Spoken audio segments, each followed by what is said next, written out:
Saudara, kita ada di bulan, tentunya di bulan November. Tentunya setiap bulan kita punya tema yang baru. Dan di bulan November kita punya tema satu bulan kita, yaitu berbicara mengenai penyertaan Tuhan. Jujur saja saudara, kenapa tema ini diangkat? Karena memang tanpa penyertaan Tuhan kita nggak punya keyakinan.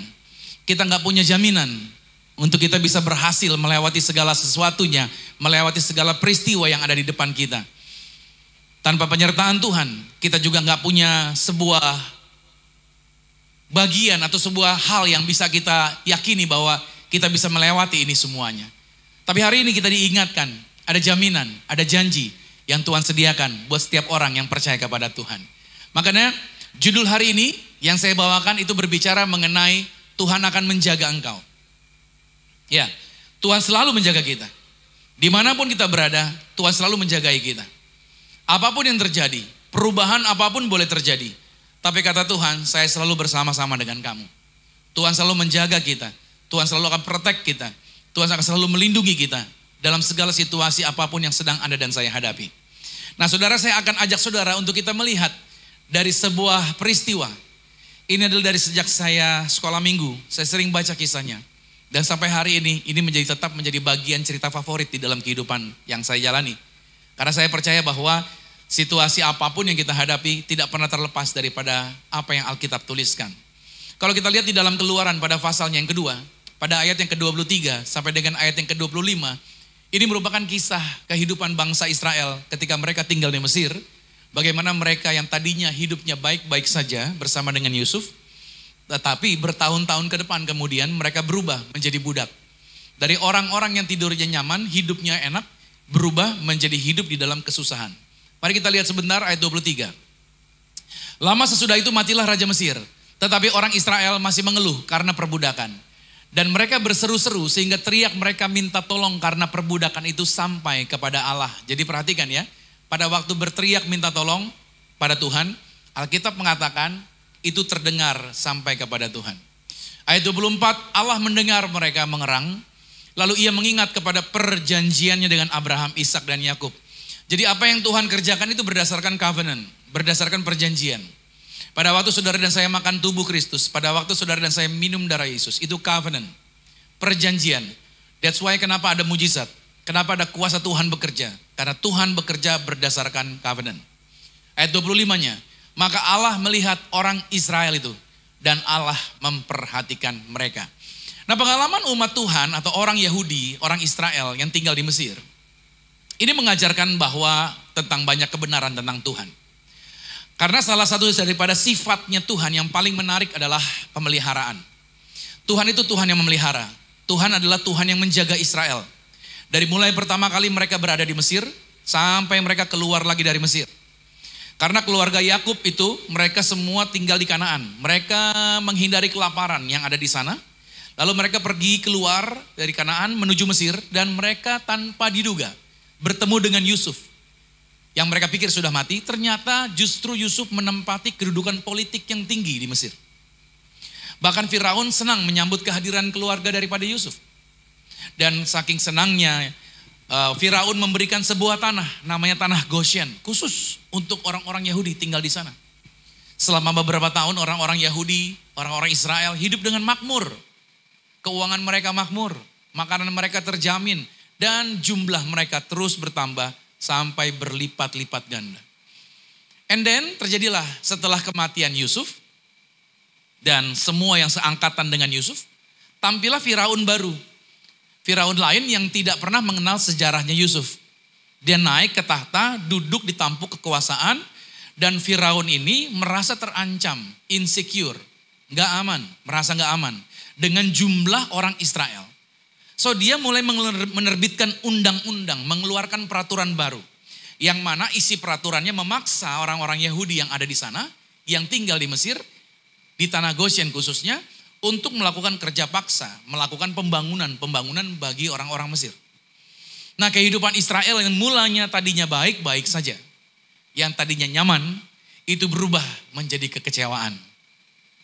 Nah saudara, Tuhan tentunya telah menunjukkan pemeliharaannya di masa lampau terhadap orang-orang Yahudi.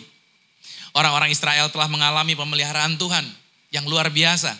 Bagaimana Tuhan menyertai mereka Bagaimana Tuhan memberkati makanan mereka selama mereka tinggal di Mesir. Lalu sekarang berubah. Karena mereka sedang mengalami hal-hal yang buruk. Dari seorang Firaun yang sombong. Firaun yang merasa powerful. Makanya ketika peristiwa itu terjadi, Tuhan tetap menampilkan dirinya. Dan kita tahu at the end cerita ini, bahwa Tuhan tetap Tuhan yang menyertai, Tuhan tetap Tuhan yang menjagai umatnya, walaupun mereka harus melewati berbagai macam situasi yang tidak nyaman. Saudara, hal ini juga yang menjadi pembelajaran bagi setiap kita. Seringkali kita dengan mudahnya berkata bahwa Tuhan itu hebat ya, Tuhan itu luar biasa. Pada waktu situasinya baik-baik saja. Pada waktu situasinya aman. Tapi pada waktu situasi tidak aman, belum tentu kita bisa berkata seperti itu. Makanya kita perlu belajar dari orang-orang Yahudi ini. Agar di tengah segala situasi apapun kita tahu, dia tetap Tuhan yang menyertai umatnya. Nah, saya mau ajak saudara untuk kita melihat beberapa wawasan tentang pemeliharaan Tuhan.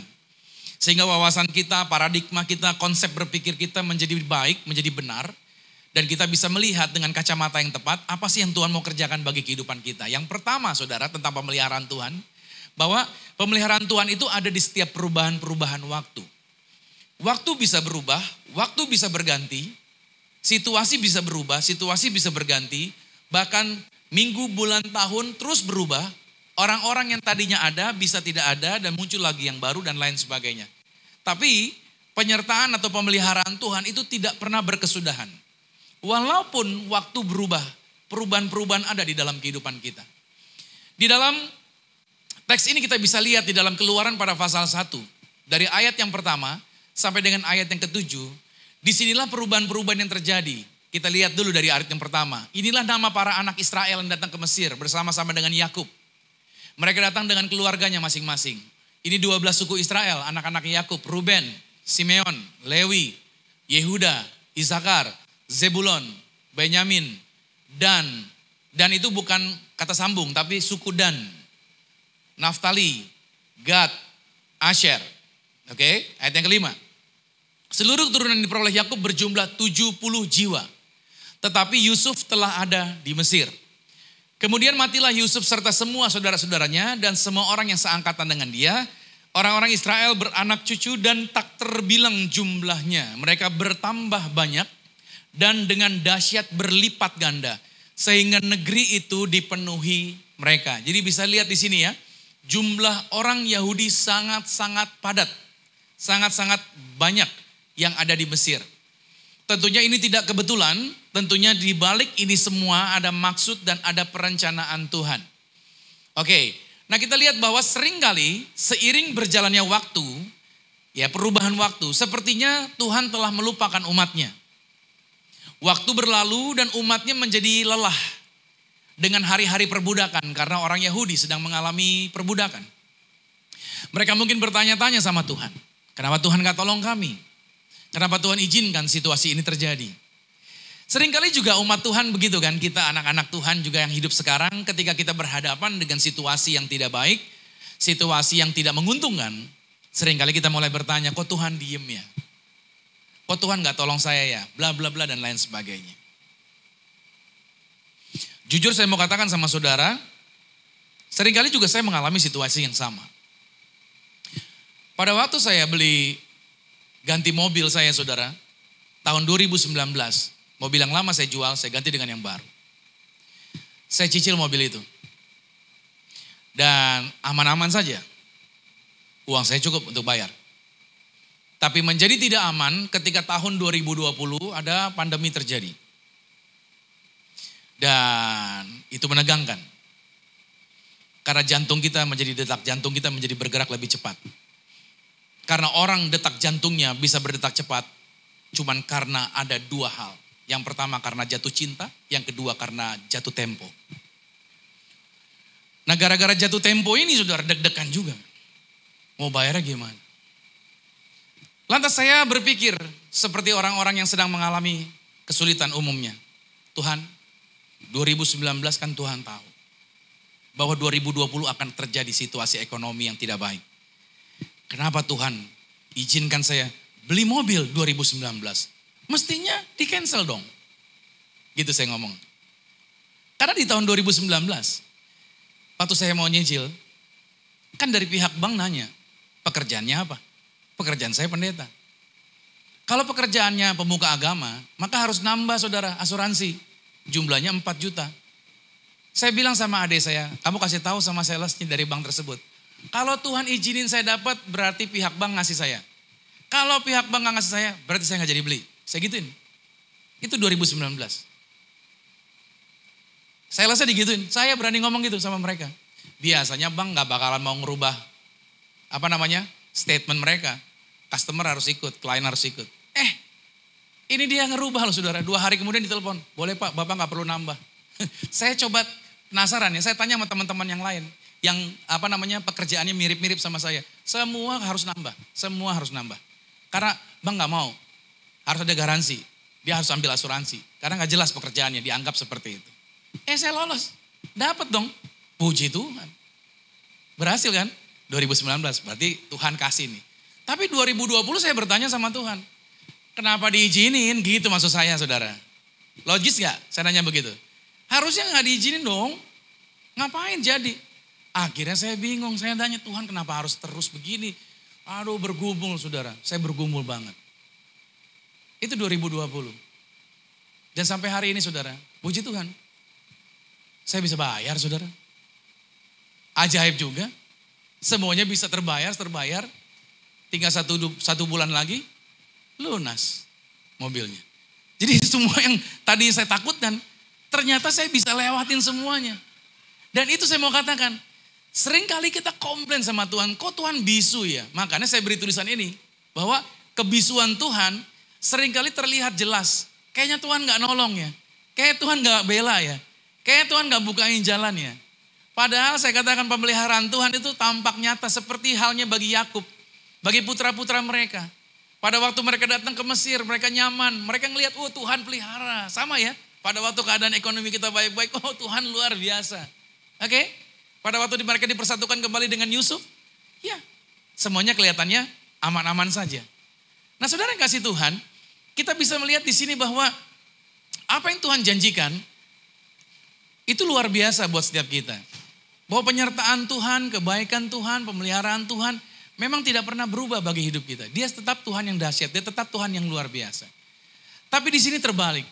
Begitu Yakub dan keturunannya, mereka yaitu mengalami situasi yang buruk. Begitu mereka mengalami situasi yang tidak nyaman. Begitu mereka mengalami situasi yang tidak baik. Mereka mulai berkata, meragukan Tuhan. Akankah Tuhan tolong saya? Akankah Tuhan bela saya? Akankah Tuhan buka jalan bagi saya? Keluarga Yakub artinya akhirnya berpikir kembali, apakah Tuhan ada bersama dengan kami? Mereka semula merasakan perhatian Tuhan atas Yusuf, atas keluarganya. Tapi mereka mulai bertanya-tanya, wah bagaimana ya kelanjutannya? Mereka bisa melihat tentang kepedulian Tuhan ini. Pada saat mereka pindah dari Kanaan ke Mesir, kumpul bersama dengan keluarga, makan bareng. Artinya pemeliharaan Tuhan oke, kelihatan pada waktu aman-aman aja. Makanya tetapi ketika keluaran pada pasal 1 pada ayat yang ke-6, at this moment semuanya berubah. Matilah Yusuf, semua saudara-saudaranya dan semua yang seangkatan dengan dia. Begitu ini terjadi, perubahan besar-besaran terjadi. Saya nggak tahu situasi Anda apa. Mungkin Anda di kantor begitu pimpinan baru, semuanya berubah. Oke? Ketika Anda di tempat yang baru gitu ya, masuk ke situasi yang baru, manajemennya berubah dan lain sebagainya, semuanya tiba-tiba berubah. Pada saat perubahan terjadi, biasanya mulai ada pertanyaan, mulai timbul keraguan-raguan. Ya kan, seperti keturunan Yakub. Sama, mereka bertanya-tanya, apakah Tuhan masih pelihara mereka? Mereka mendengar tentang kepedulian dan perhatian Tuhan atas keluarga mereka. Sekarang mereka bertanya-tanya, mungkin Tuhan sudah melupakan mereka. Dan diam aja pada waktu kami diperbudak di Mesir. Apakah saudara mengalami situasi yang sama? Kayak Tuhan diam aja? Kenapa demikian kita bercurigai Tuhan? Karena pada saat-saat kritis dalam kehidupan umat Tuhan, kita sering kali merasa kayaknya Tuhan diam bagi hidup kita. Hal ini terutama terjadi ketika ada orang lain yang memperlakukan kita dengan tidak adil. Kita berharap agar Tuhan segera bertindak dong. Mungkin saudara akan berkata, orang yang modelnya seperti itu karena rohaninya masih bayi kali Pak. Enggak saudara, di Alkitab juga saya temukan Orang-orang yang sudah mendapatkan predikat yang luar biasa di mata Tuhan saja, begitu mereka berhadapan dengan situasi yang berat, seringkali mereka juga jadi kecewa. Anda perhatikan kisahnya Ayub. Dalam Ayub pada pasalnya yang ke-10, pada ayat yang pertama, Ayub bilang begini dalam kesusahannya. Aku telah bosan hidup. Dengan kata lain gini, mati aja deh gue, gitu maksudnya. Nih, Ayub bilang begitu. Aku hendak melampiaskan keluhanku. Aku hendak berbicara dalam kepahitan jiwaku. Pahit hati dia dengan situasi dia. Aku akan berkata kepada Allah, jangan mempersalahkan aku. Beritahu dong sama saya, kenapa engkau berperkara dengan aku? Dengan kata lain, kok Tuhan diem aja sih gitu. Ayub ini seorang yang mendapatkan predikat luar biasa. Orang yang saleh, baik, takut akan Tuhan, menjauhi kejahatan. Gak ada orang yang seperti Ayub, kata Tuhan. Dipuji di hadapan iblis. Tapi begitu pencobaan datang, situasi buruk terjadi, mulai keluar ucapan seperti ini. Kenapa? Karena mungkin sama dengan kita. Kita merasa bahwa kayaknya Tuhan diem ya, kayaknya Tuhan gak bersuara ya, kayak Tuhan bisu. Tuhan itu bersuara terus sama kita. Hanya kita terlalu sibuk dengan kegiatan kita, sehingga kita gak dengar suara Tuhan. Karena Tuhan itu gak bersuara pakai mic seperti saya begini. Saya pun sebenarnya gak perlu pakai mic. Kenapa? Karena di tenggorokan saya sudah ada sound system. Karena dari kecil saya suaranya gede memang kalau dulu. Jadi sebenarnya gak usah pakai mic pun kedengeran suara saya sampai ke sana. Tuhan gak pakai sound system kalau ngomong. Dia suaranya pelan, tenang, teduh. Nah, seringkali kita kelewatan. Gak dengar suara Tuhan. Nah itu sebabnya disinilah kita perlu apa? Duduk diem. Coba settle down. Dengan situasi yang saudara hadapi, sebenarnya Anda sedang diarahin untuk duduk diam, tenang, dan mulai arahin suara hanya suara Tuhan. Dan kita belajar mendiamkan suara-suara yang lain. Dan kita hanya mengizinkan satu suara, yaitu suaranya Tuhan untuk berbicara buat setiap kita. Saya yakin semua orang pasti bisa mendengar suaranya Tuhan. Amin. Yang kedua saudara, pekerjaan Tuhan itu adalah pekerjaan yang tidak bisa dihindari. Selalu akan tampil, tak terelakkan di sepanjang perjalanan kita. Selalu ada pekerjaan Tuhan. Kisah perbudakan Israel di Mesir itu menunjukkan bahwa Tuhan bekerja pada waktunya. Ingat ya, pada waktunya. Sama-sama katakan pada waktunya. Ingat, bukan waktu kita. Selama pemeliharaan Tuhan, memang Tuhan tidak segera membebaskan bangsa Israel. Saat mereka pertama kali menjerit karena perbudakan. Tuhan bergerak dan bekerja dengan caranya Tuhan. Israel menginginkan tindakan yang cepat, segera, instan. Sama, kita juga gitu. Pada waktu punya masalah, segera Tuhan, tolong saya. Kita pengen apa? Instan. Kenapa demikian? Karena kita suka makan mie instan. Tetapi Tuhan bekerja by schedule-nya dia. Sesuai dengan jadwalnya dia. Bukan jadwalnya kita. That's why selama ratusan tahun, sepertinya Tuhan membiarkan orang-orang Yahudi tidak ditolong. Tapi sebenarnya Tuhan punya rencana saudara. Karena Tuhan ingin membiarkan orang-orang Yahudi berkembang biak menjadi banyak dulu. After that baru dia pilih pemimpin untuk memimpin orang-orang Yahudi ini keluar dari tanah Mesir menuju tanah Kanaan. Kenapa? Kalau jumlah orang Israel nggak banyak, nanti di tengah perjalanan mereka diserang musuh habis. Nah kita nggak nangkep kan? Seringkali kita berpikir dengan situasi yang kita hadapi, kok Tuhan gak tolong sih? Padahal saudara, Anda sedang dipersiapkan Tuhan dengan kekuatan yang lebih lagi, dengan pendalaman yang lebih lagi, dengan ketenangan yang lebih lagi, dengan kesabaran yang lebih lagi, dengan gaya pemikiran yang lebih baik lagi. Tujuannya kenapa? Karena di depan sana tantangan saudara berat. Saudara sedang dipersiapkan dulu di sini. Bilang amin dulu nih. Seringkali orang jatuh sebenarnya bukan karena masalahnya. Tapi tanpa sadar gara-gara berkat pun kita bisa jatuh loh saudara. Nah kalau kita gak di-prepare dulu sama Tuhan, error kita. Jadi kalau saudara sekarang sedang berhadapan dengan situasi yang kayaknya sulit, it's okay gak apa-apa. Ada Tuhan yang bersama-sama dengan saudara. Waktu Tuhan pasti tepat, dia tidak akan pernah terlambat. Amsal 3 ayat 5 berkata begini. Percayalah kepada Tuhan dengan segenap hatimu. Dan janganlah bersandar kepada pengertianmu sendiri tuh. Akuilah dia dalam segala lakumu, maka dia akan meluruskan jalanmu. Makanya durasi waktu yang berjalan, itu tidak akan pernah menghapuskan pemeliharaan Tuhan. Tuhan terkadang tampak diam, tetapi dia Tuhan yang selalu bekerja. Dia Tuhan yang pasti akan bekerja bagi umatnya. Berarti pekerjaan Tuhan tidak pernah berhenti. Dia terus bekerja sampai hari ini. Sama-sama dengan saya katakan, Tuhan selalu bekerja untuk saya. Yes, berarti sampai hari ini Tuhan masih bekerja di dalam kehidupan Anda. Yang percaya bilang, amin. Ini wawasan yang pertama. Wawasan yang kedua, pemeliharaan Tuhan itu bertahan terhadap segala bentuk serangan. Iblis menyerang kita dengan begitu banyak cara. Seperti yang dia lakukan terhadap orang-orang Yahudi. Dalam Keluaran pada pasal yang pertama, nanti saudara bisa lihat. Pada ayat yang ke-8 sampai dengan ayat yang ke-22. Anda boleh baca di rumah. Saya baca langsung ayat 22-nya. Dikatakan begini. Lalu Firaun memberi perintah kepada seluruh rakyatnya. Lemparkanlah segala anak laki-laki yang lahir bagi orang Ibrani ke dalam sungai Nil. Tetapi segala anak perempuan biarkanlah hidup. Firaun nyuruh seluruh orang Mesir. Seolah-olah untuk menyerang semua orang Yahudi. Makanya ketika diserang, ketika Tuhan diserang, seolah-olah tampaknya musuh kayaknya lebih powerful. Kayaknya Tuhan yang kita sembah powerless. Kayaknya kekuatan Firaun lebih hebat daripada kekuatan Yahweh gitu istilahnya. Tetapi dalam penyelidikan kita dapat melihat. Anda tahu tentu kisahnya bagaimana akhirnya.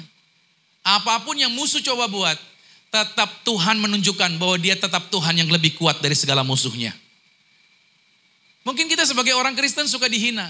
Kok Tuhannya disalib? Gitu kan? Kok Tuhannya kayak disebutnya binatang? Mana ada Tuhan jadi binatang? Disebut anak domba dan lain sebagainya. Kita mungkin seringkali jadi orang Kristen yang dihina. Mungkin saudara percaya dengan sebuah apa yang saudara yakini di dalam kepercayaan saudara, saudara dihina dan lain sebagainya. It's okay. Kita gak perlu takut. Kita gak perlu berpikir bahwa Tuhan kita jadi lemah. Karena bagaimanapun serangan musuh, firman Tuhan menjaminkan Tuhan kita tetap Tuhan yang berkuasa dan menang atas segala musuh-musuhnya. Itu sebabnya makanya ketika terjadi serangan musuh saudara, Tuhan mengizinkan memang sepertinya Firaun serangannya kuat terhadap Israel. Tapi selama masa penganiayaan Firaun, orang-orang Israel mengeluh dan mempertanyakan kekuatan Tuhan. Kenapa demikian? Karena Firaun menggunakan 3 cara ini untuk menghancurkan Israel. Yang pertama saudara, Firaun berusaha mematahkan semangat mereka dengan menjadikan orang Ibrani sebagai budak. Tanpa sadar banyak orang Kristen itu dibuat patah semangatnya, diperbudak hidupnya. Dengan apa? Dengan hal-hal yang di luar Tuhan. Seolah-olah saudara tanpa teman Anda yang itu saudara gak bisa damai, saudara gak bisa nyaman hidup Anda. Anda dibuat tergantung dengan segala sesuatu yang di luar Tuhan. Tujuannya agar apa? Agar engkau dibikin gak semangat hidup ini. Tanpa itu. Banyak orang tergantung dengan gadget mereka. Banyak orang tergantung dengan ekonomi mereka. Banyak orang tergantung dengan bisnis mereka. Banyak orang menggantungkan hidupnya bukan kepada Tuhan. Firman Tuhan berkata bahwa diberkatilah orang yang menaruh harapannya kepada Tuhan. Iblis pengen kita diperbudak tanpa sadar. Kita jadi gak semangat kalau gak punya itu. Kalau gak dekat itu. Ini yang coba dilakukan. Firaun itu gambarannya iblis. Yang kedua yang dilakukan adalah Firaun berusaha membujuk bidan-bidan Ibrani untuk mengkhianati bangsa mereka sendiri. Ada bidan yang dikasih arahan sama Firaun. Mungkin mau dikasih uang gitu ya. Untuk kamu mengkhianati bangsa kamu sendiri. Kalau yang lahir laki-laki kamu bunuh, kalau perempuan kasih hidup. Itu dia. Ini gambaran kita orang Kristen seringkali coba diadu antara Kristen yang satu dengan Kristen yang lain. Antara gereja yang satu dengan gereja yang lain. Kita saling serang gara-gara beda doktrin, kita serang A, serang B dan lain sebagainya. Tujuan untuk apa? Terjadi perpecahan.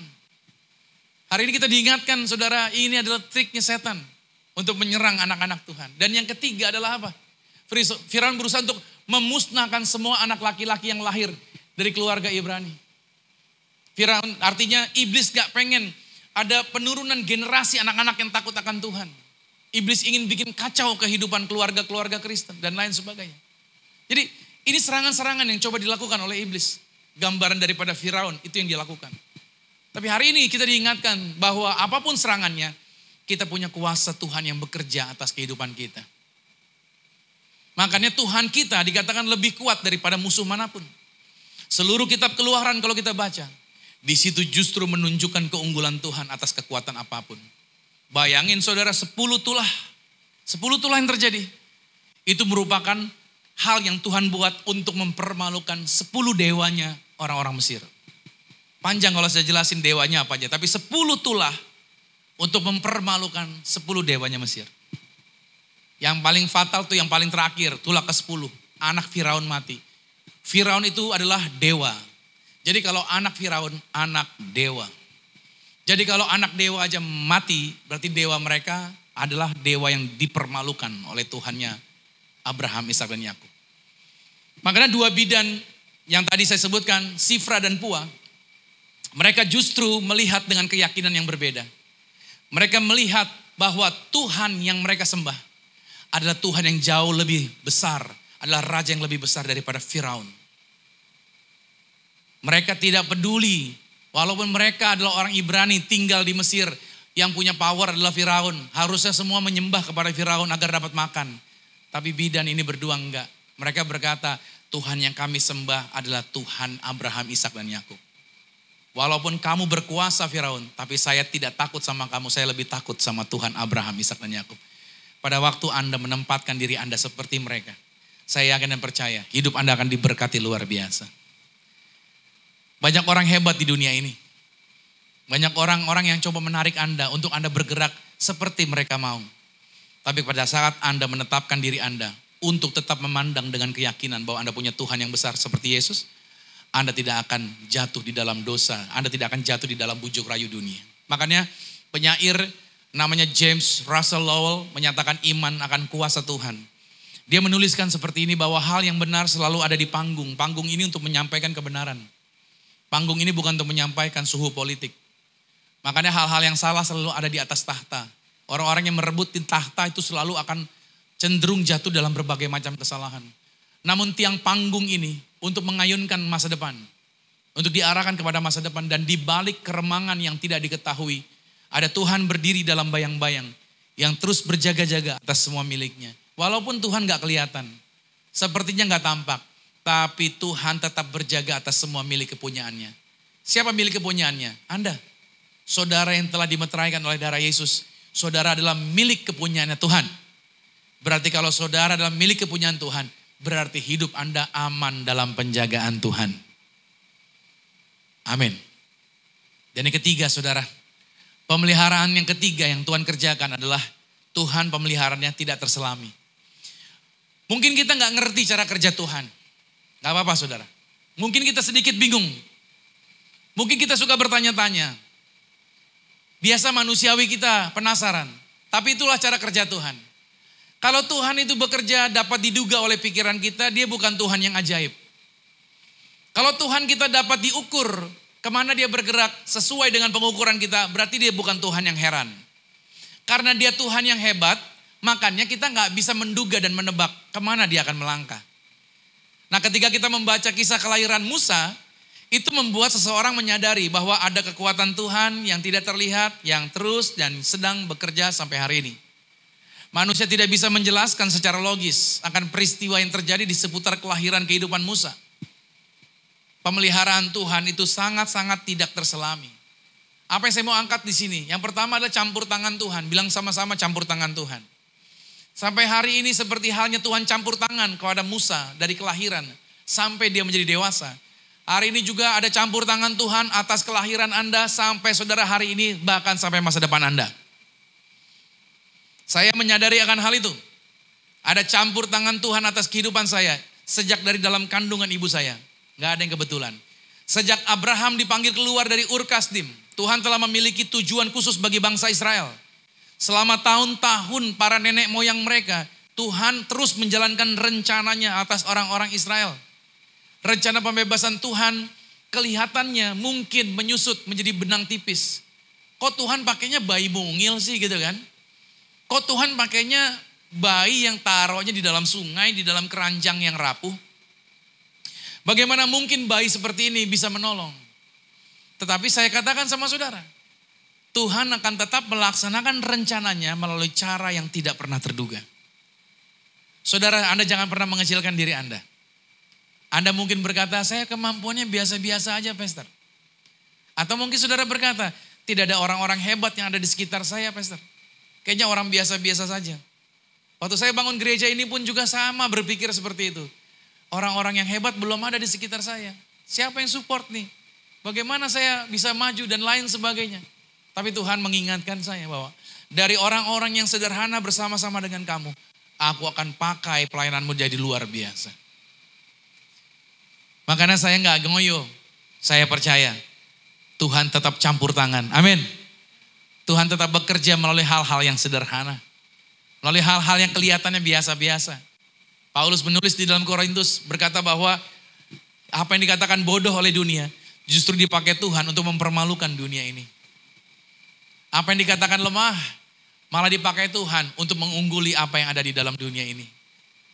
Oleh sebab itu di dalam Ulangan pada pasal yang ke-31 pada ayat yang ke-8 dikatakan sebab Tuhan dia sendiri akan berjalan di depanmu. Dia sendiri akan menyertai engkau. Dia tidak akan membiarkan engkau dan tidak akan meninggalkan engkau. Janganlah takut dan janganlah patah hati. Ini catat baik nih. Kalau Anda sedang patah hati, kalau Anda sedang kehilangan semangat, kalau Anda sedang kehilangan pengharapan dan gak ada orang yang menolong, pegang ayat ini. Anda tidak pernah ditinggalkan sendirian, amin. Ada campur tangan Tuhan yang senantiasa bersama dengan engkau. Mungkin para orang tua yang anak-anaknya sudah pada menikah. Anda apakah ditinggalkan sendirian? Ayat ini tidak pernah mengatakan Anda ditinggalkan sendirian. Ada Tuhan terus yang bersama-sama dengan saudara. Makanya bicara campur tangan Tuhan itu juga bicara tentang pekerjaan ajaibnya Tuhan. Bahwa Tuhan itu bekerja dengan ajaib. Ayo sama-sama katakan Tuhan bekerja dengan ajaib. Dalam kemajuan zaman seringkali anak-anak muda gak concern lagi dengan keajaiban. Kalau ada yang ajaib mereka bilang apa? Alo mistis, yang logis dong, yang logis dong. Saya mau katakan, sampai hari ini Tuhan tetap bekerja secara ajaib. Karena peristiwa seputar kelahiran Musa, itu dipenuhi dengan perbuatan Tuhan yang ajaib. Bagaimana Tuhan menyelamatkan seorang bayi kecil dari rencana pembunuhan Firaun, diloloskan. Terus dibawa ketemu putri Firaun. Kok bisa ya? Di dalam keranjang itu taruh di sungai, jalan-jalan-jalan. Kan tidak dikasih remote control ya. Atau pakai drone gitu buat terbang pergi ke tempatnya apa tuh? Putri Firaun lagi mandi di mana tuh? Oh di situ arahin arah situ. Gak ada saudara, itu cuma dilepas saja sama ibunya dengan doa. Selamatkan anak ini Tuhan. Karena udah gak bisa disimpan lagi di rumah. Suaranya udah kedengeran. Karena pada waktu itu sedang terjadi pembantaian anak-anak bayi laki-laki semua ditangkap, dimatiin semua. Ibunya beriman, anak ini selamat. Tapi digiring sama Tuhan. Kalau saudara nonton filmnya ini ya, film kartunnya Musa. Saya suka nonton ulang-ulang tuh.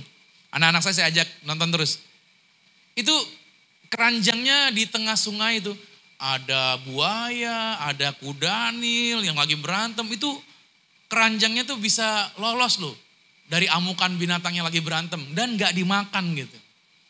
Sampai akhirnya kedorong dan masuk ke tempatnya putri Firaun. Udah sampai di situ, putri Firaunnya berbelas kasih lagi. Mau diangkat jadi anak. Dan dia mikir, ini pasti anak orang Ibrani. Tapi gimana nyusuinnya? Siapa yang bisa nyusuin? Tuhan nyiapin lagi ibunya. Karena Miriam ngikutin dari jauh. Dan Miriam bilang, saya tahu ibunya di mana. Jadi ibunya dipanggil nyusuin anak ini, nyusuin Musa. Dan Musa yaitu disediakan ibu yang terus menyusui dia. Dan Musa diberikan pendidikan sekolah yang terbaik, universitas terbaik di Mesir. Siapa yang bisa bekerja seperti itu? Itulah keajaiban yang Tuhan buat. Tanpa sadar. Kenapa bisa ada orang pegang proyek, Anda dipercayakan pegang proyek gede. Kok tiba-tiba orang cari saudara? Kok tiba-tiba orang mau kasih pekerjaan ini buat saudara? Saudara dikenal siapa? Kalau Anda bisa menempati posisi Anda sekarang, kok orang bisa closing sama kamu, kenapa gak closing sama orang lain? Kok orang bisa bawa Anda untuk kerjain pekerjaan yang besar ini, kok dia gak kasih orang lain? Kok Anda bisa dipercayakan posisi ini, padahal masih banyak orang-orang yang lebih hebat kelihatannya dari kalian. Harusnya mereka bisa ditempatkan. Tapi kenapa Anda yang bisa ditempatkan di posisi itu? Apakah ini bukan karena keajaiban? Itu yang saya mau katakan sama saudara. Sampai hari ini Tuhan tetap Tuhan yang melakukan keajaiban bagi setiap orang yang mengandalkan Tuhan. Kasih tepuk tangan yang meriah bagi Tuhan Yesus Kristus. Dia tidak pernah meninggalkan Anda. Itu sebabnya setiap kali baca Keluaran pasal 2, kita akan selalu mengakui bahwa pemeliharaan Tuhan itu selalu luar biasa, saudara. Semua nggak ada yang kebetulan, semua nggak ada yang kebetulan.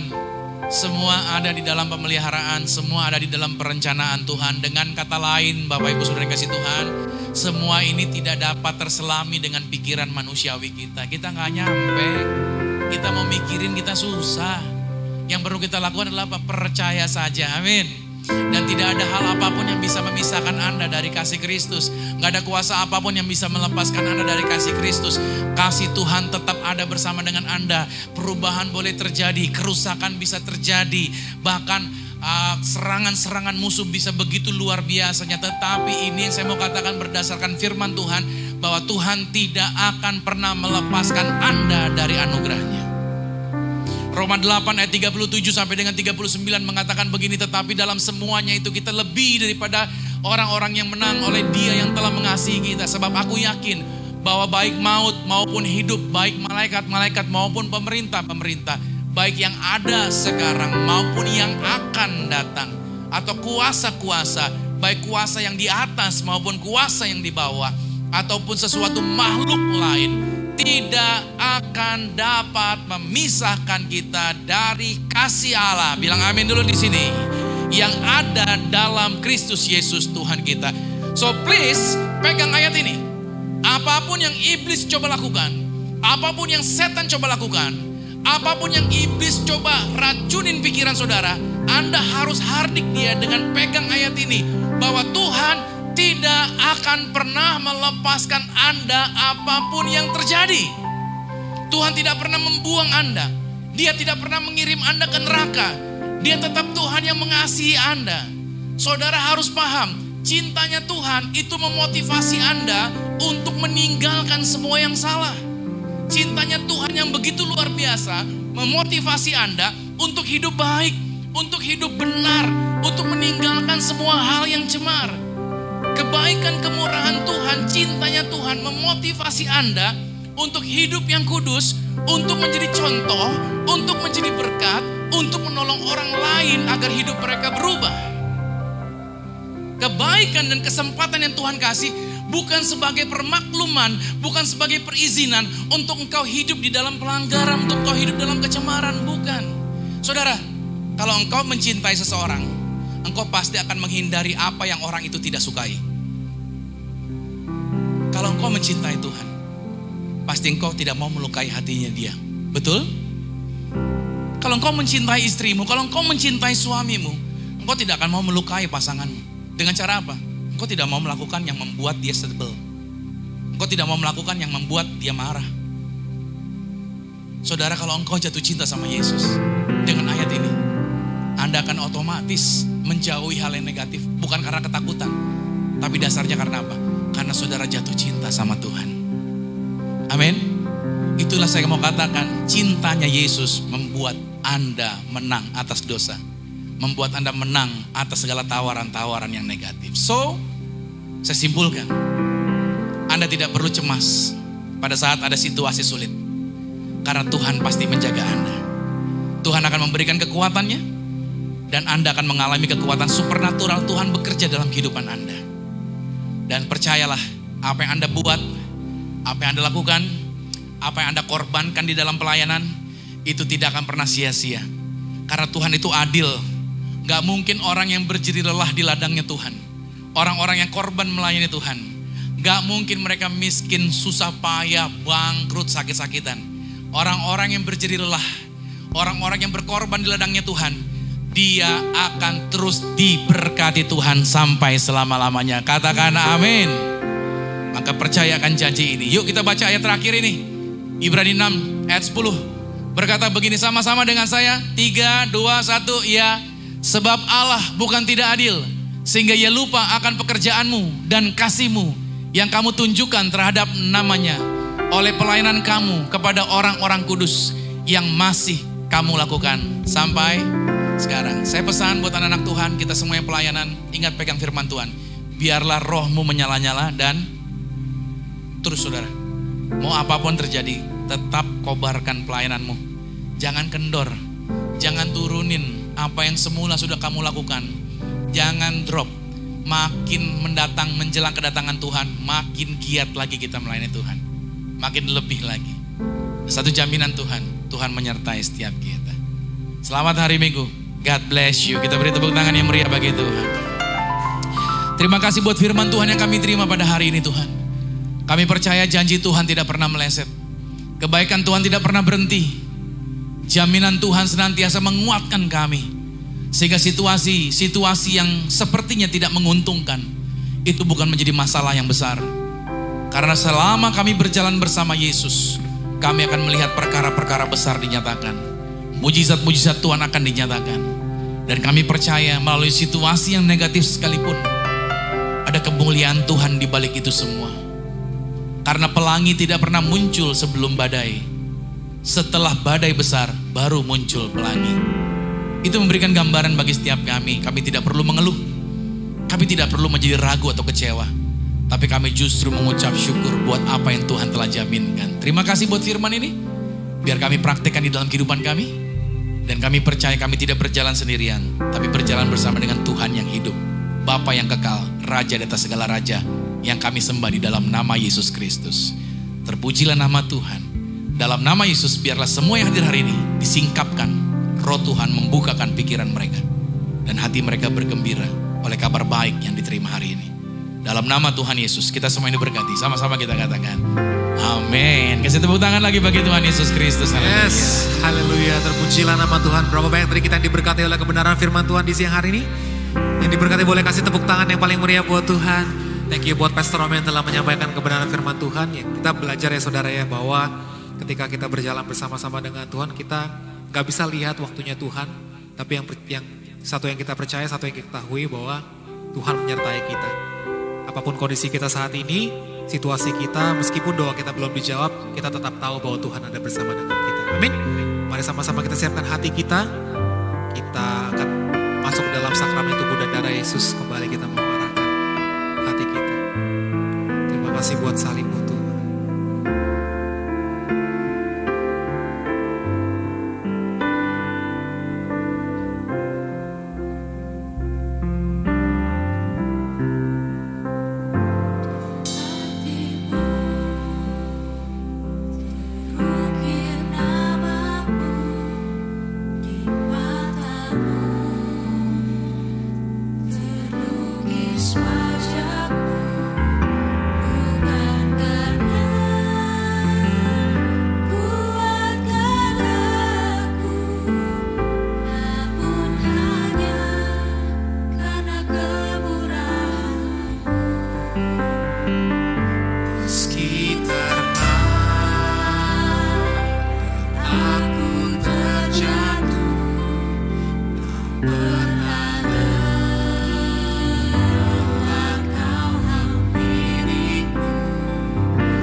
Tuhan Yesus, mari kita siapkan roti dan anggur di tangan kita.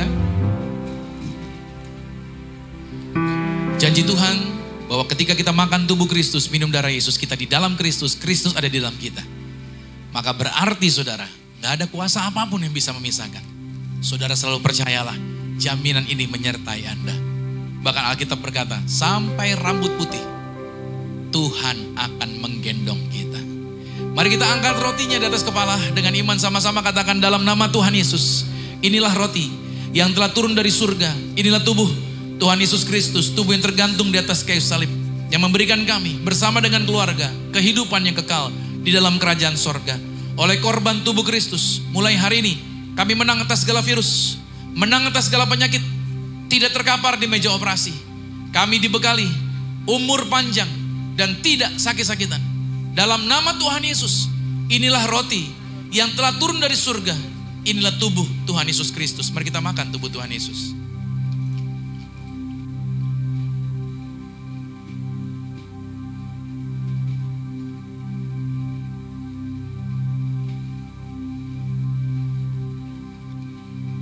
Anda boleh angkat anggur ini di atas kepala.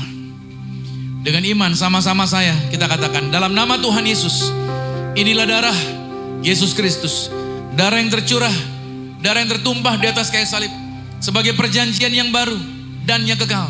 Oleh korban darah Yesus, maka mulai hari ini kami menang atas segala penyakit, menang atas setan-setan, menang atas kuasa gelap.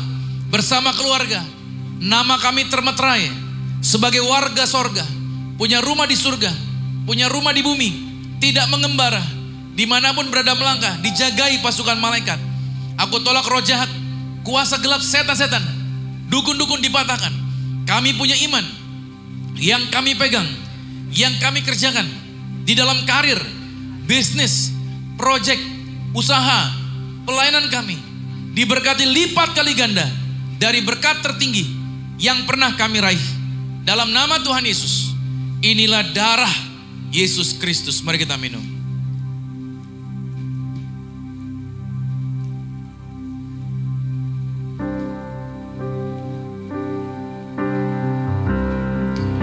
Bagimu Tuhan segala pujian,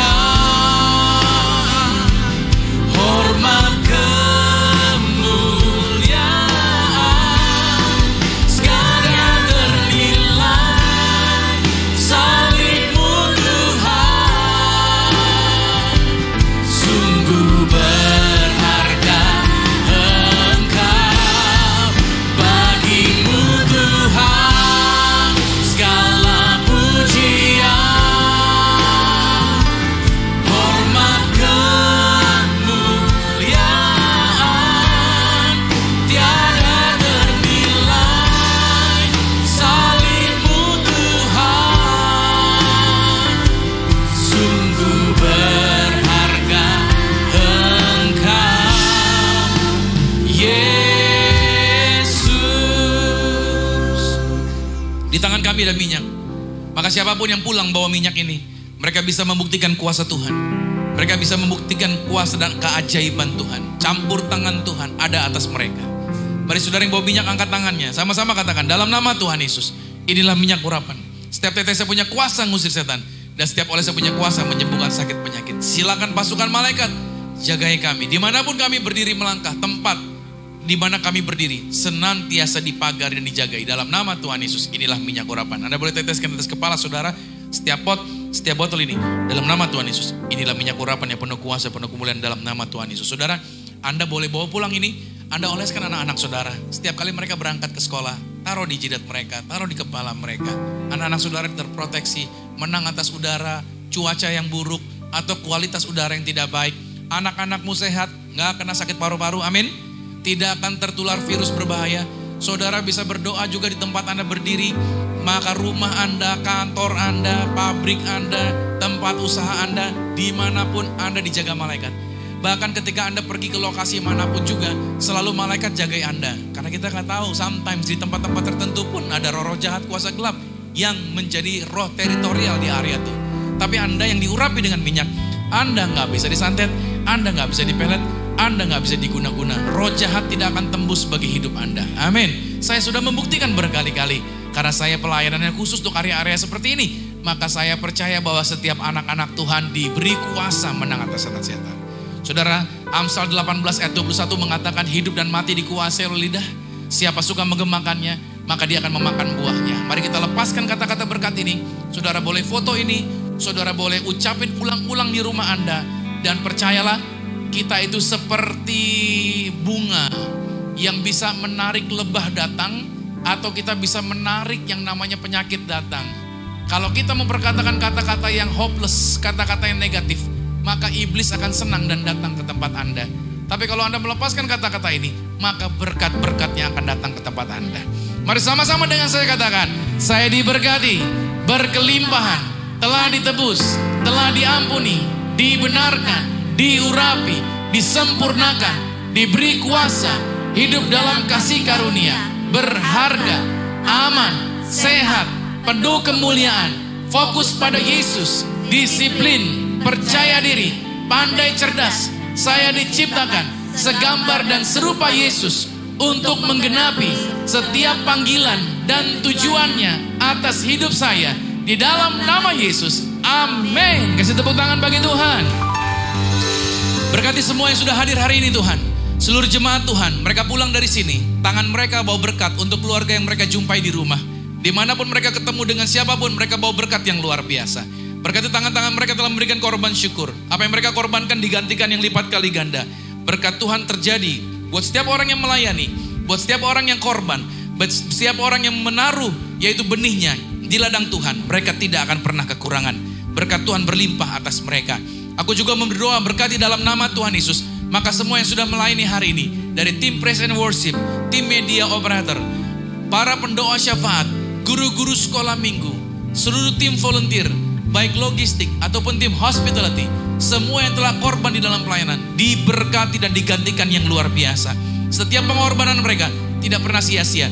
Janji Tuhan, pertolongan Tuhan, mujizat Tuhan selalu ada bersama dengan mereka.